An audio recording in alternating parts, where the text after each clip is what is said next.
Sirach 18. The majesty of God. He who lives forever created the whole universe. The Lord alone will be declared righteous. To none has he given power to proclaim his works. And who can search out his mighty deeds? Who can measure his majestic power? And who can fully recount his mercies? It is not possible to diminish or increase them.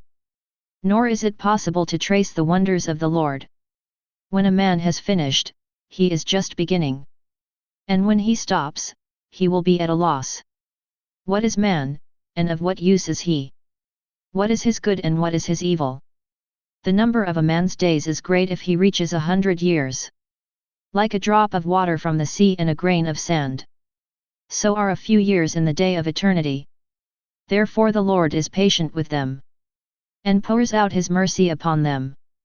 He sees and recognizes that their end will be evil. Therefore he grants them forgiveness in abundance. The compassion of man is for his neighbor. But the compassion of the Lord is for all living beings. He rebukes and trains and teaches them, and turns them back, as a shepherd his flock. He has compassion on those who accept his discipline, and who are eager for his judgments. The right spirit in giving alms. My son, do not mix reproach with your good deeds, nor cause grief by your words when you present a gift. Does not the dew assuage the scorching heat? So a word is better than a gift. Indeed, does not a word surpass a good gift? Both are to be found in a gracious man. A fool is ungracious and abusive, and the gift of a grudging man makes the eyes dim. The need of reflection and self-control. Before you speak, learn. And before you fall ill, take care of your health. Before judgment, examine yourself. And in the hour of visitation you will find forgiveness. Before falling ill, humble yourself. And when you are on the point of sinning, turn back. Let nothing hinder you from paying a vow promptly. And do not wait until death to be released from it. Before making a vow, prepare yourself. And do not be like a man who tempts the Lord. Think of his wrath on the day of death, and of the moment of vengeance when he turns away his face. In the time of plenty think of the time of hunger. In the days of wealth think of poverty and need. From morning to evening conditions change, and all things move swiftly before the Lord. A wise man is cautious in everything, and in days of sin he guards against wrongdoing. Every intelligent man knows wisdom, and he praises the one who finds her. Those who understand sayings become skilled themselves, and pour forth apt proverbs. Do not follow your base desires, but restrain your appetites. If you allow your soul to take pleasure in base desire, it will make you the laughingstock of your enemies. Do not revel in great luxury, lest you become impoverished by its expense. Do not become a beggar by feasting with borrowed money, when you have nothing in your purse. Sirach 19. A workman who is a drunkard will not become rich. He who despises small things will fail little by little. Wine and women lead intelligent men astray, and the man who consorts with harlots is very reckless. Decay and worms will inherit him, and the reckless soul will be snatched away. Against loose talk. One who trusts others too quickly is light-minded, and one who sins does wrong to himself. One who rejoices in wickedness will be condemned, and for one who hates gossip evil is lessened. Never repeat a conversation, and you will lose nothing at all. With friend or foe do not report it, and unless it would be a sin for you, do not disclose it. For someone has heard you and watched you, and when the time comes he will hate you. Have you heard a word? Let it die with you. Be brave. It will not make you burst. With such a word a fool will suffer pangs. Like a woman in labor with a child. Like an arrow stuck in the flesh of the thigh. So is a word inside a fool. Question a friend, perhaps he did not do it. But if he did anything, so that he may do it no more. Question a neighbor, perhaps he did not say it. But if he said it, so that he may not say it again. Question a friend, for often it is slander. So do not believe everything you hear. A person may make a slip without intending it. Who has never sinned with his tongue? Question your neighbor before you threaten him. And let the law of the Most High take its course. True and false wisdom. All wisdom is the fear of the Lord. And in all wisdom there is the fulfillment of the law. But the knowledge of wickedness is not wisdom. Nor is there prudence where sinners take counsel. There is a cleverness which is abominable. But there is a fool who merely lacks wisdom. Better is the God-fearing man who lacks intelligence than the highly prudent man who transgresses the law. There is a cleverness which is scrupulous but unjust.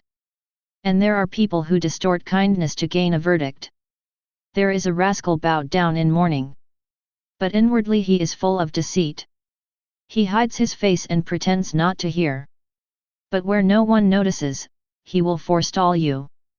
And if by lack of strength he is prevented from sinning, he will do evil when he finds an opportunity. A man is known by his appearance. And a sensible man is known by his face, when you meet him. A man's attire and open-mouthed laughter, and a man's manner of walking, show what he is. Sirach 20. Silence and speech. There is a reproof which is not timely. And there is a man who keeps silent but is wise. How much better it is to reprove than to stay angry. And the one who confesses his fault will be kept from loss. Like a eunuch's desire to violate a maiden, is a man who executes judgments by violence. There is one who by keeping silent is found wise, while another is detested for being too talkative. There is one who keeps silent because he has no answer, while another keeps silent because he knows when to speak. A wise man will be silent until the right moment. But a braggart and fool goes beyond the right moment. Whoever uses too many words will be loathed. And whoever usurps the right to speak will be hated. Paradoxes. There may be good fortune for a man in adversity. And a windfall may result in a loss. There is a gift that profits you nothing. And there is a gift that brings a double return. There are losses because of glory. And there are men who have raised their heads from humble circumstances. There is a man who buys much for a little, but pays for it 7 times over. The wise man makes himself beloved through his words. But the courtesies of fools are wasted. A fool's gift will profit you nothing. For he has many eyes instead of one. He gives little and upbraids much. He opens his mouth like a herald. Today he lends and tomorrow he asks it back. Such a one is a hateful man. A fool will say, I have no friend. And there is no gratitude for my good deeds. Those who eat my bread speak unkindly. How many will ridicule him, and how often? Inappropriate speech. A slip on the pavement is better than a slip of the tongue. So the downfall of the wicked will occur speedily. An ungracious man is like a story told at the wrong time, which is continually on the lips of the ignorant. A proverb from a fool's lips will be rejected, for he does not tell it at its proper time. A man may be prevented from sinning by his poverty, so when he rests he feels no remorse. A man may lose his life through shame, or lose it because of his foolish look. A man may for shame make promises to a friend, and needlessly make him an enemy. Lying. A lie is an ugly blot on a man. It is continually on the lips of the ignorant. A thief is preferable to a habitual liar. But the lot of both is ruin. The disposition of a liar brings disgrace, and his shame is ever with him.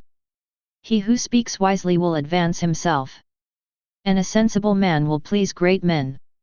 Whoever cultivates the soil will heap up his harvest, and whoever pleases great men will atone for injustice. Presents and gifts blind the eyes of the wise. Like a muzzle on the mouth they avert reproofs. Hidden wisdom and unseen treasure. What advantage is there in either of them? Better is the man who hides his folly than the man who hides his wisdom. Sirach 21. Various sins. Have you sinned, my son? Do so no more. But pray about your former sins. Flee from sin as from a snake. For if you approach sin, it will bite you. Its teeth are lion's teeth, and destroy the souls of men. All lawlessness is like a two-edged sword. There is no healing for its wound. Terror and violence will lay waste riches. Thus the house of the proud will be laid waste. The prayer of a poor man goes from his lips to the ears of God, and his judgment comes speedily. Whoever hates reproof walks in the steps of the sinner. But he that fears the Lord will repent in his heart. He who is mighty in speech is known from afar. But the sensible man, when he slips, is aware of it. A man who builds his house with other people's money is like one who gathers stones for his burial mound. An assembly of the wicked is like tow gathered together, and their end is a flame of fire. The way of sinners is smoothly paved with stones, but at its end is the pit of Hades. Wisdom and foolishness. Whoever keeps the law controls his thoughts, and wisdom is the fulfillment of the fear of the Lord. He who is not clever cannot be taught, but there is a cleverness which increases bitterness. The knowledge of a wise man will increase like a flood, and his counsel like a flowing spring. The mind of a fool is like a broken jar. It will hold no knowledge. When a man of understanding hears a wise saying, he will praise it and add to it. When a reveler hears it, he dislikes it, and casts it behind his back. A fool's narration is like a burden on a journey, but delight will be found in the speech of the intelligent. The utterance of a sensible man will be sought in the assembly, and they will ponder his words in their minds. Like a house that has vanished, so is wisdom to a fool, and the knowledge of the ignorant is unexamined talk. To a senseless man education is fetters on his feet, and like manacles on his right hand. A fool raises his voice when he laughs, but a clever man smiles quietly. To a sensible man education is like a golden ornament, and like a bracelet on the right arm. The foot of a fool rushes into a house, but a man of experience stands respectfully before it. A boor peers into the house from the door, but a cultivated man remains outside. It is ill-mannered for a man to listen at a door, and a discreet man is grieved by the disgrace. The lips of strangers will speak of these things, but the words of the prudent will be weighed in the balance.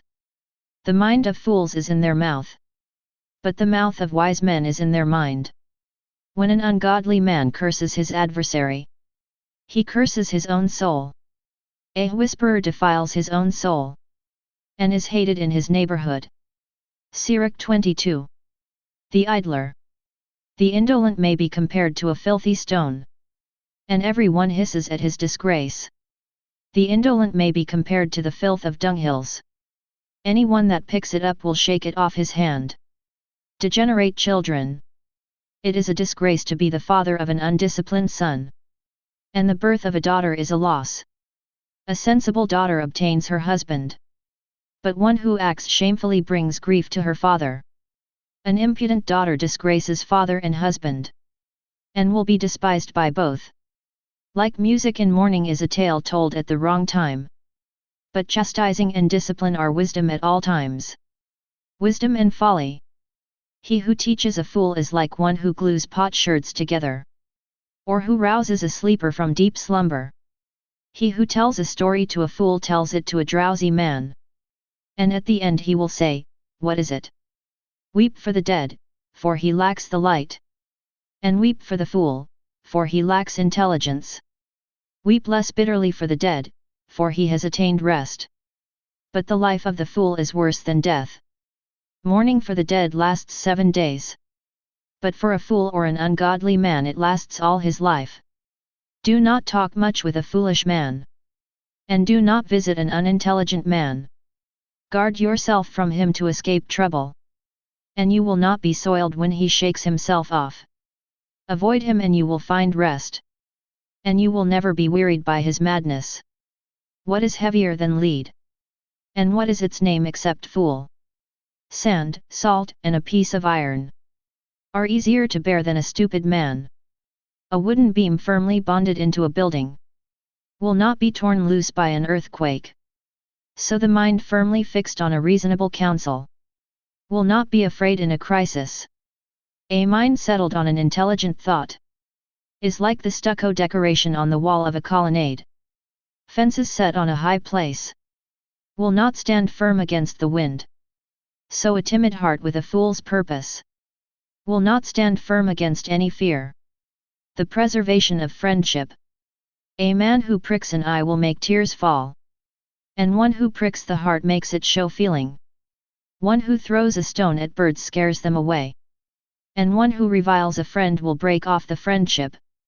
Even if you have drawn your sword against a friend, do not despair, for a renewal of friendship is possible. If you have opened your mouth against your friend, do not worry, for reconciliation is possible. But as for reviling, arrogance, disclosure of secrets, or a treacherous blow, in these cases any friend will flee. Gain the trust of your neighbor in his poverty, that you may rejoice with him in his prosperity. Stand by him in time of affliction, that you may share with him in his inheritance. The vapor and smoke of the furnace precede the fire. So insults precede bloodshed. I will not be ashamed to protect a friend, and I will not hide from him. But if some harm should happen to me because of him, whoever hears of it will beware of him. A prayer for help against sinning. Oh, that a guard were set over my mouth, and a seal of prudence upon my lips, that it may keep me from falling, so that my tongue may not destroy me.